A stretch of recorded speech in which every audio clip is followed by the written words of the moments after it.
Hey guys, we are diving into political parties today.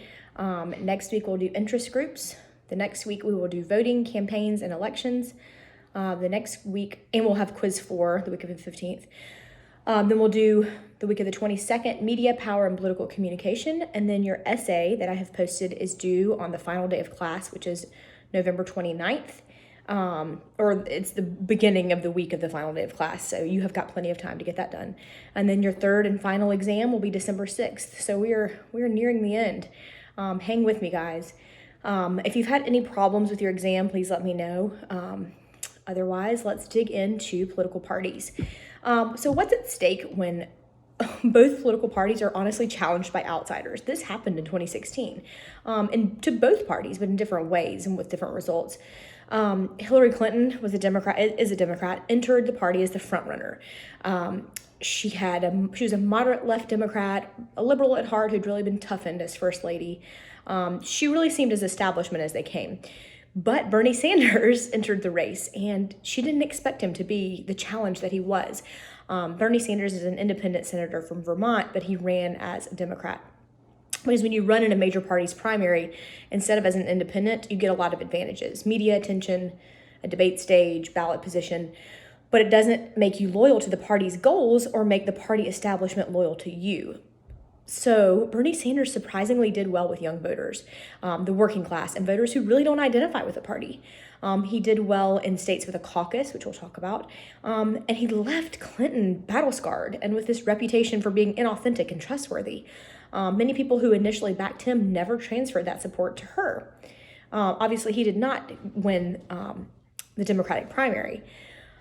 In the Republican primary, in 2016, we had this crowded field that was really divided between establishment economic conservatives and social conservatives. And then Trump came in and he stole the show. He had this entertainment value, right? That was such that he garnered so much free media time as the cable stations covered his rallies, hoping he'd say something outrageous. And his promises to make America great again, he decimated the field by mocking and bullying the competition and knocking them out of the race, honestly. He had this outsider, anti-establishment stance that appealed to those who really felt DC had gotten too corrupt, too dysfunctional, and too removed from their concerns. So Sanders and Trump, we have these two kind of outsiders from these parties, had this huge impact on the nomination process of parties to which they barely had any ties. A political party is a group of citizens united by ideology and seeking control of government in order to promote their ideas and policies. So it means that the means to their end are recruiting, nominating, and electing candidates for office. This can be pretty divisive most of the time. For one party to win, another has to lose. We're really cynical about the partisan bickering and the political gridlock that can result when these rival parties stubbornly refuse to budge from their positions to really achieve the compromise that the public interest needs. Political gridlock, of course, is the stalemate that occurs when political rivals, especially parties, refuse to budge from their positions to achieve compromise in the public interest. There's this skepticism about political parties that has been a major feature of American politics since the drafting of the Constitution. In Federalist Number 10, James Madison said that liberty is to faction what air is to fire. He said factions are a permanent fixture within our representative system, but he tried to really limit their effects by creating a large republic with lots of varied interests. George Washington echoed these concerns, and he warned against the baneful effects of the spirit of party generally in his farewell address as president. I feel like we talk about all the time how George Washington warned against political parties, but it was too late. There were parties then and there are parties now. A lot of scholars think that parties are essential to exist to a functioning democracy. They haven't changed, they haven't damaged our Constitution, and they provide an extra constitutional framework of rules and institutions that kind of enhance the way the Constitution works. So probably because Madison hoped they wouldn't thrive, political parties aren't mentioned in the Constitution. Parties seek to promote their ideas and policies by gaining control of government through the nomination and election of candidates for office. Both interest groups and parties seek to influence government policies, but only parties gain this influence by sponsoring a candidate in a competitive election. So parties are crucial to the maintenance of democracy for 3 reasons. First is political linkage, the link between the voters and the elected officials that help to tell voters what a candidate stands for and providing a way for a voter to hold their officials accountable for what they do in office. The second is unification of a fragmented government. Parties help overcome some of the fragmentation in government that come from the separation of powers and federalism. The founders' concern was to prevent government from being too powerful, but they were so successful in dividing up the power that without the balancing effect of party to provide some connection between state and national government or between president and Congress, American government might find it hard to achieve anything at all. But parties lead coherence only when they contain several branches of government. And the third is a voice for the opposition. Parties provide an articulate opposition to the ideas and policies of those elected to serve in government. Some citizens and critics may decry the partisanship that sometimes seems to be motivated by the possibilities for party gain as much as by principle or public interest. Others may see partisanship as providing the necessary antagonistic relationship that, like our adversarial court system, keeps politicians honest and allows the best political ideas and policies to emerge. Partisanship is the loyalty to a political cause or a party. And then party organization, of course, is the official structure that conducts the political business of a party. Party organizations, they represent the system of central committees at the state, national, and local levels. The top of the Democratic Party is the Democratic National Committee. The top of the Republican Party is the Republican National Committee. Underneath these are state-level party committees, and below them are county-level party committees. Like my husband and I are part of the county-level, I'm not going to tell you which party, here in Lexington. They raise money for campaigns, recruit and nominate candidates, organize and facilitate campaigns, register voters, mobilize voters to the polls, conduct party conventions and caucuses, and draft party platforms. The party and government are the party members who have been elected to serve in the government. All the candidates for national, state, and local office who have been elected, of course, the president is the head of his party. The Speaker of the House is the head of the majority party in the House. The majority leader is the head of the majority party in the Senate. The minority leader, obviously, is the head of the minority party in the House and the Senate. I think you guys understand, like the majority party is the party that has the most amount of members, right, at that time, and the minority is the one that has the minority of members. So right now in the House of Representatives, the Democrats have the majority. So the Speaker of the House, Nancy Pelosi, is a Democrat. Same thing in the Senate. It's a 50-50 tie, but because the vice president makes the tie-breaking vote, the Democrats are considered to have control of the Senate. And so the majority leader in the Senate is a Democrat, and the minority leader in both the House and Senate is a Republican. I hope that makes sense. The party and the electorate are ordinary citizens who just identify with the party. And party identification, this is your voter affiliation with a political party. When I say, do you think you're a Republican or a Democrat? That's your party identification. Most inherit a party ID from their parents. We talked about this a little bit before. You generally support the party's basic ideology and policy principles. You usually relate to each party's stance on the use of government to solve various economic and social problems. Voters in a lot of states choose to register their party preferences for purposes of voting in party primaries. Party base as the members of a political party who consistently vote for that party's candidate. So there's something called the responsible party model. There are many ways where a party can link voters and officials, but for the link to truly enhance democracy, which is the control of leaders by citizens, certain conditions have to be met. The responsible party model is party government when 4 conditions are met: clear choice of ideologies, candidates pledge to implement ideas, party held accountable by voters, and party control over members. The democracy is really strengthened when voters are given a clear alternative and they hold the parties responsible for keeping their promises. Political parties give us a way of holding these officials accountable for what they do collectively as well as individually. And the responsible party system fits some systems, especially like Parliament in Great Britain, really well. They're strong and disciplined and determined, where majority controls both legislative and executive branches, like in Parliament. There are some changes in our system that have brought us closer to this model, but we are not exactly in the responsible party model right now. There's a growing disconnect between their behavior and the demands of our own constitutional system of checks and balances and the separation of power. Do our American parties offer the voters a choice? A key feature of the responsible party model is that the party should offer voters a choice between different visions of how government should operate.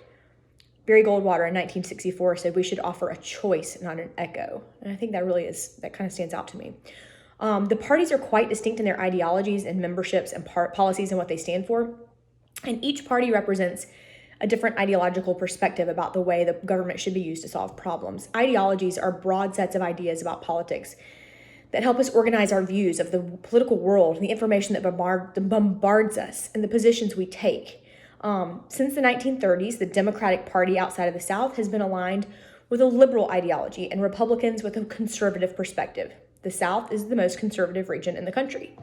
Partisan sorting is the process through which citizens align themselves ideologically with one of the two parties, leaving fewer citizens remaining in the center and increasing party polarization, which we've talked about hyperpartisanship and the polarization that we have right now. The stronger activist core is able to exert more internal pressure within the parties, nominating candidates through primaries and calling for ideological conformity in the parties and Congress. This leads us to hyperpartisanship, which has brought Congress to a standstill. So hyperpartisanship is a commitment to party so strong that it can transcend other commitments. And honestly, that's a lot of what's wrong in DC right now. People are just so partisan, there is just no room for compromise. Party ideologies attract or are reinforced by different coalitions of voters. Democrats' post-New Deal liberal ideology reflects the preferences of its coalition of working and lower class voters, union members, minorities, women, elderly, more educated urban dwellers, and Republican conservative ideology reflects the preferences of more upper to middle class whites, those are who are in the evangelical and Protestant religions, and rural and suburban voters. Candidates run on what's called a party platform, which is a list of policy positions a party endorses and pledges its elected officials to enact. A platform is the national party's campaign promises, usually only made in a presidential year.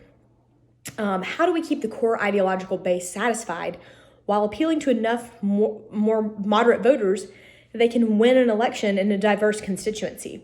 There are a lot of internal forces that draw the parties away from each other, but external electoral forces can really push them together. So the pull towards extremism, there are a lot of forces within the parties that keep them distinct. The needs to placate a party activist, raise money, keep the candidates true to their own beliefs as well to those of their base. The main players are often called the party faithful or the party activists. These are the rank and file members who carry out the party's electioneering efforts. The need to please these party activists gives candidates a powerful incentive to remain true to the political causes. And then you have ideological purists who don't always win the day. If a candidate's going to win an election, he or she must appeal to more voters than does an opposing candidate. Even though the ideologies of the parties are distinct, the pressures related to winning a majority of votes can lead both parties to campaign on the same issue positions, making them look similar to voters. In the age of extreme polarization, such as where we live in now, the forces that work toward modernization are weaker than they usually are. So some of the history of parties in America. So James Madison didn't want them. He said parties were just an organized version of that potentially dangerous political association, the faction. He hoped their influence would be minimal, but it happened fast. By the 1790s, Hamilton and Adams had formed the Federalists. Jefferson and Madison founded the Democratic Republicans. They expanded beyond their legislative purposes to include recruiting candidates to run as members of their party for both Congress and for the presidency, but the primary focus was on the party and government and not the voters. The chief among the goals was getting elected to office and running government once there. In 1828, Martin Van Buren and Andrew Jackson turned the Democratic Party away from a focus on the party and government and created the first mass-based party and setting the stage for the development of the voter-oriented party machine. This is when the party machine is a mass-based party where parties provide services and resources to voters in exchange for votes. Jacksonian Democrats enacted a number of party and government reforms designed to enhance the control of party leaders known as party bosses over the candidates, the officers, the campaigns. Party bosses, they exercise really tight control over the electioneering and the patronage. The party bosses would choose the party's candidates for elections. Sometimes they did this through a caucus, and sometimes they handpicked them. Patronage, we've talked about before, is a system where a successful party candidate rewards supporters with jobs or favors. Because the Democratic Party was so effective at getting votes and controlling the government, the Whig Party, the 1830s through 1850s, and later the Republican Party, starting in the mid-1850s, started using these same techniques to organize.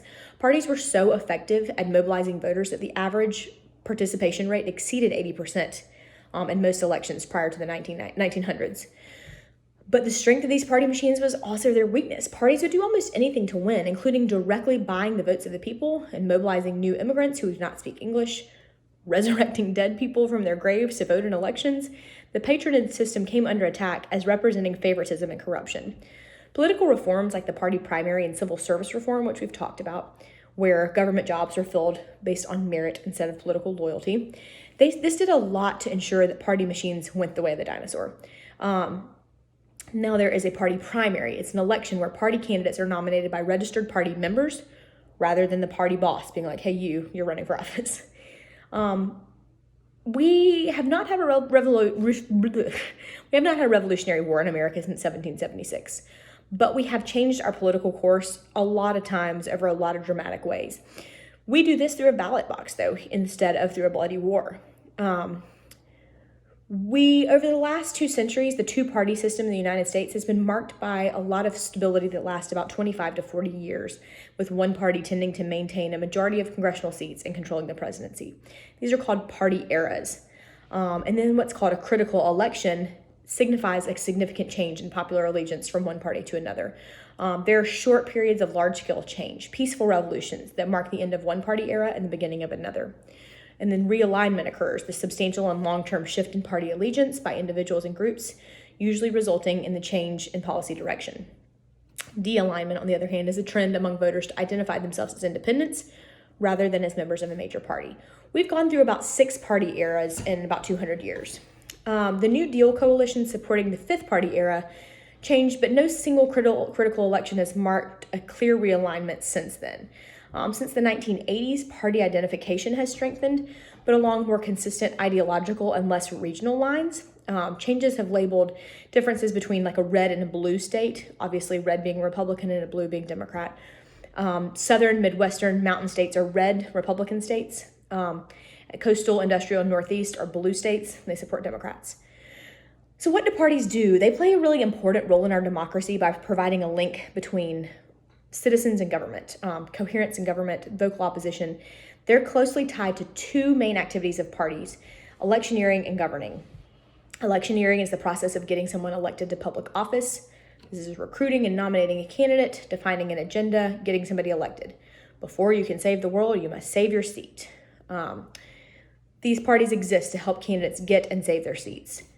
So they recruit a candidate months before a general election. It's hard to recruit strong candidates.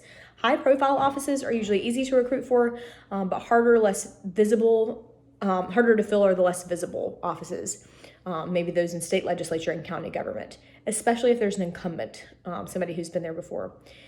The nomination phase comes next. This is the formal process through which the party chooses a candidate for each elective office to be contested. The party primaries are the dominant mean for choosing candidates. It usually occurs 3 to 4 months prior to the election. There's 2 different types of primaries, a closed primary and an open primary. A closed primary is an election where only registered party members can vote. And an open primary is a primary election where eligible voters don't need to be registered party members. When we lived in Virginia, we were registered as our party, and we could only go vote I'm getting this backwards. In South Carolina, you can only go vote when it is the time for Republicans to go vote or in the time for Democrats to go vote. A lot of complain about an open primary because it permits members of other parties. If you have an open primary, if you are registered as a Republican, but you really don't want a Democrat to win, maybe you're going to go show up and vote for the Democrat that you think that you can beat. It has a lot of issues. Rush Limbaugh in 2008 launched what's called Operation Chaos, encouraging the Republican voters to cross over and vote in the Democratic Party for Hillary Clinton since John McCain had already locked up the Republican nomination. It may have cost Obama some primary wins in Texas and Indiana because voters who maybe aren't necessarily loyal to a party can vote. Open primaries can weaken political parties. But Bernie Sanders, who identified as an independent, argued there should be more open primaries since the ones that allowed only Democrats to vote shut out a lot of his supporters. In presidential primaries, voters don't choose the actual candidates they want to run for president. Rather, they elect delegates who are usually party activists who support a candidate and run for the opportunity to go to the party's national convention and vote for him or her. The national convention is the nominating convention, which is the formal gathering that chooses candidates. It's televised now. It didn't used to be. It's mostly now just a rubber stamp for the victor. After nominating a candidate, the party's role is to develop a policy agenda, and then the general elections begin. This phase means changing from choosing among competing candidates within the party to developing a policy agenda to getting its nominated candidates elected. Because of the way media is used now, candidates kind of run their own campaigns with their own staffs. They buy TV and radio ad times. They maintain websites and tweet out announcements. They kind of present themselves on their own terms, and party identification just becomes one of their characteristics. Money is obviously very important in campaigns. There's something called soft money, which is unregulated campaign contributions by individuals, groups, or parties that support a general election activity, but they don't directly support individual candidates. This is supposed to represent an independent expenditure of money, but has not really ended up being that way. In 2010, the case was called Citizens United versus the Federal Elections Commission. We just call it Citizens United. The Supreme Court changed the financial and political landscape of electoral politics here. The Supreme Court's decision allows individuals and organizations to give unlimited amounts of money to what's called a super PAC. PAC is Political Action Committee, which are independent of the candidates and even the party's campaign efforts. Those with deep pockets and willingness to spend have the ability to exercise a lot of influence in the electoral arena, and they can do it anonymously.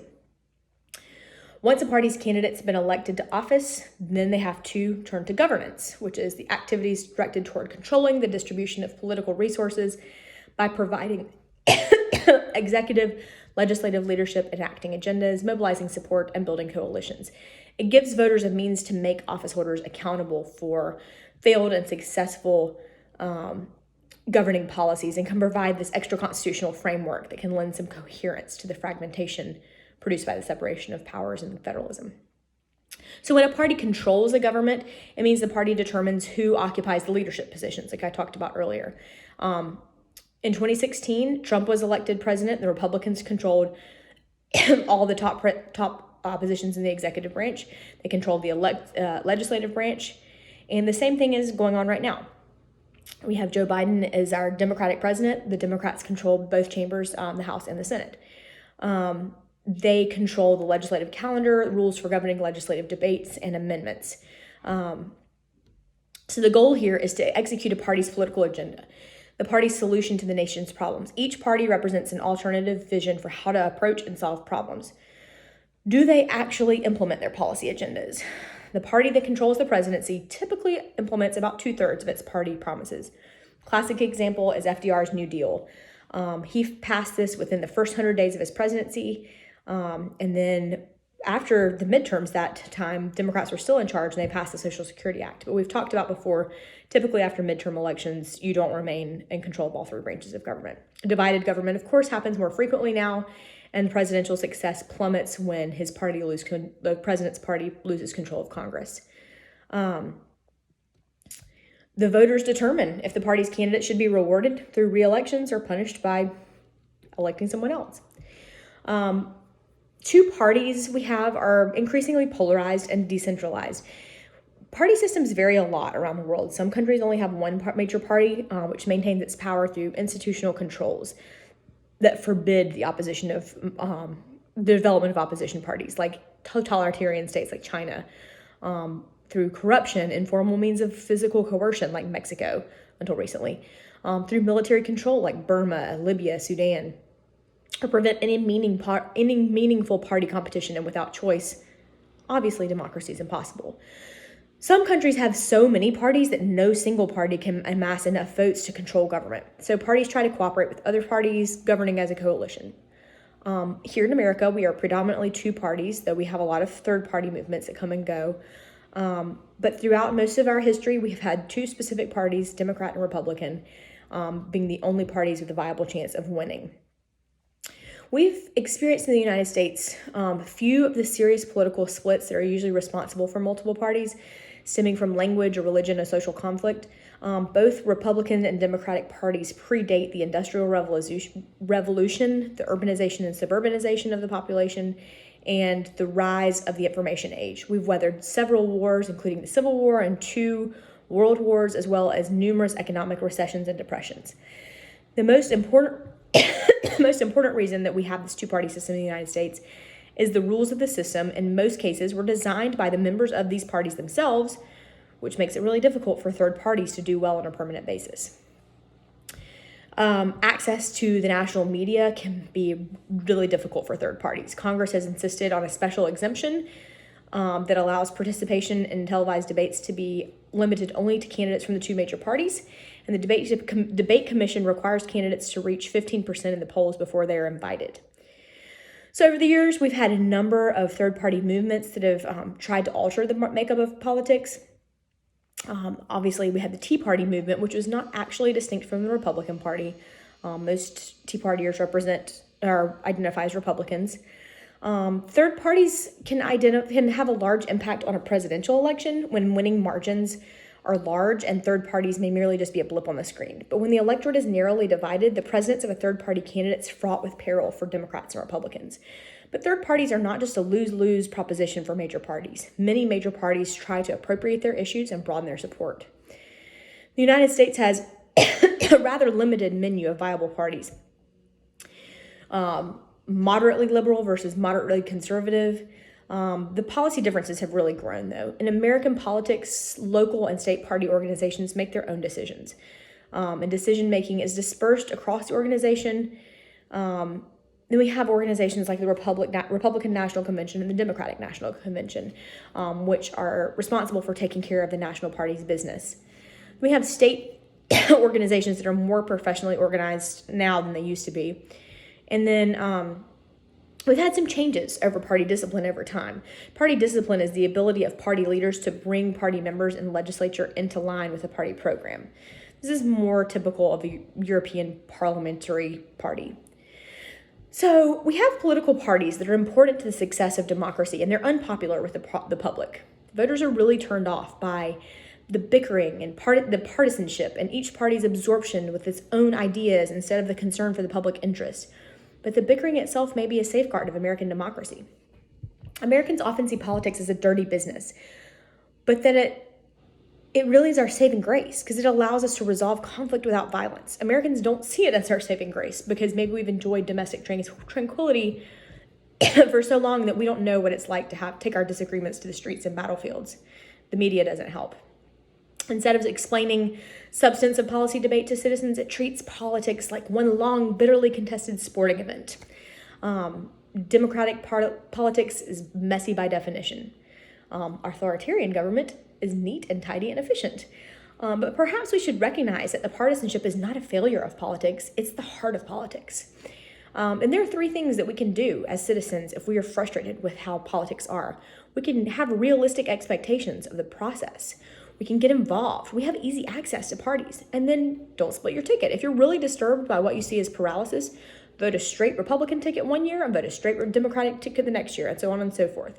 Even if you vary the party from election to election, you'll be able to hold the party accountable for the government's performance.